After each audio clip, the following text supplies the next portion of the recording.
ইয ক্বালা লিবানিহি মা তা'বুদুনা মিন বাদি।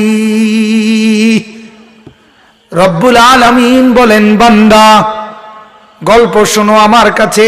আল্লাহ বলে, ও আমার বান্দারা, আমার নবী ইয়াকুব তার মৃত্যুর সময় যখন ঘনিয়ে এসেছে, ইয়াকুব নবী তার 11 জন সন্তানকে একত্র করে আল্লাহ বলেন একত্রে পাশে রেখে মৃত্যুর পূর্ব মুহূর্তে ছেলেদেরকে কেবল একটা কথা জিজ্ঞেস করছে, মা তা'বুদুনা মিন বাদি। ও আমার ছেলেরা, আমি দুনিয়া থেকে বিদায় নেওয়ার মুহূর্তে আমি বাপ তোমাদের সন্তানদের কাছে জানতে চাই, বলো তো বাবারা, আমার মৃত্যুর পরে তোমরা ইবাদত করবে কার?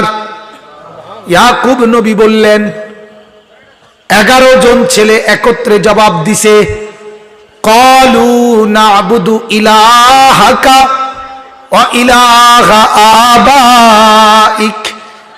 আব্বা, আপনি কোনো চিন্তা করবেন না, আপনি নবী ইয়াকুব, আপনার পূর্বে যারা নবী ইসমাইল, ইব্রাহিম, আমরা তাদের সহ